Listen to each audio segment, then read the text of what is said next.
నమస్కారం HK news channel కి స్వాగతం. కాకినాడ జిల్లా ప్రత్తిపాడు నియోజకవర్గ శంకవరం మండలం కత్తిపూడిలో గల పార్టీ కార్యాలయంలో శుక్రవారం ఆయన మాట్లాడుతూ స్థానిక శాసనసభ్యురాలి వరుపుల సత్యప్రభ రాజా ఆదేశాల మేరకు అన్నవరంలో గల కేకే రెసిడెన్స్ లో వర్చువల్ మహానాడు అద్భుతంగా నిర్వహించామని పేర్కొన్నారు.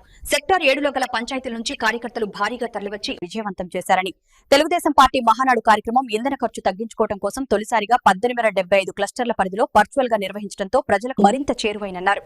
మారుమూల గ్రామాల ప్రజలు కొన్ని లక్షల మంది మహానాడు కార్యక్రమం వర్చువల్ గా వీక్షించడం తమ అదృష్టంగా భావించారని, ఎక్కడో మహానాడు నిర్వహిస్తే ఆయా మండలాల నుంచి దూరం, ఖర్చు, వెసులుబాటు అంచనా వేసుకుని ఒక్కో మండలం నుండి తక్కువ మంది మహానాడుకు చేరుకునేసరికి సగం మహానాడు పూర్తయ్యేదన్నారు. తెలుగుదేశం పార్టీ జాతీయ అధ్యక్షులు నారా చంద్రబాబు నాయుడు, టీడీపీ జాతీయ వర్కింగ్ ప్రెసిడెంట్ నారా లోకేష్ తీసుకున్న నిర్ణయం మహానాడును సామాన్య కార్యకర్తకు చేరువ చేసిందని, దాదాపు చరిత్రలో ఎన్నడూ లేని విధంగా 14,92,000 మంది మహానాడులో ఆన్లైన్ లో రిజిస్ట్రేషన్ చేసుకోవడం మరో చరిత్ర అన్నారు. మహానాడు వేదికను ఎమ్మెల్సీ కర్రి పద్మశ్రీ పాల్గొని తమ సందేశాన్ని తెలియజేశారని పేర్కొన్నారు. మండలంలోని 16 పంచాయతీల నుండి భారీ ఎత్తున కార్యకర్తలు తరలివచ్చి మహానాడు కార్యక్రమం 2వ రోజు పూర్తయ్యే వరకు వర్చువల్ వేదిక కలకలలాడింది. గ్రామాల నుంచి కార్యకర్తలు రావడానికి ఏర్పాటు చేసి ఎటువంటి ఇబ్బంది, అసౌకర్యం కలగకుండా ప్రణాళిక రచించి మహానాడును విజయవంతం చేయడానికి తనకు తోడుగా నిలిచిన స్థానిక ప్రజాప్రతినిధులు, నాయకులు, కార్యకర్తలకు అందరికీ ఆయన కృతజ్ఞతలు తెలిపారు.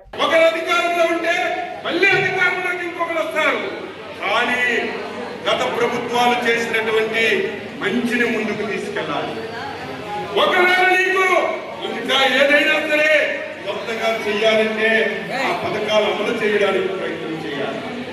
కానీ 5 సంవత్సరాలు జరిగింది ఏమిటంటే, ఇది చంద్రబాబు నాయుడు గారు చేశారు.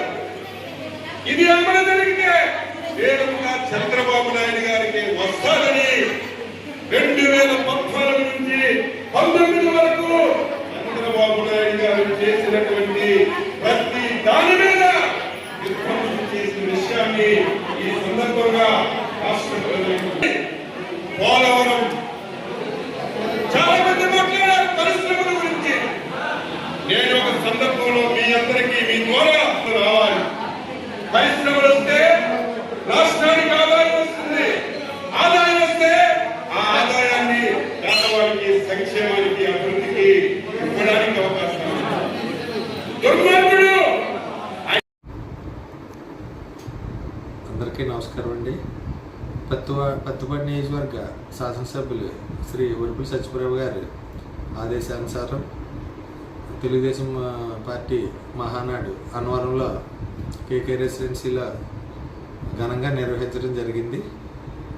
శంకవరం మండలం తాలూకు 7-8 క్లస్టర్స్ కేకే రెసిడెన్సీలో ఘనంగా చేయడం జరిగింది. ఈ కార్యక్రమాన్ని విజయవంతం చేసినందుకు శంకవరం మండలం నాయకులకి, కార్యకర్తల అందరికీ కూడా నేను మనస్ఫూర్తిగా ధన్యవాదాలు తెలియజేస్తున్నాను.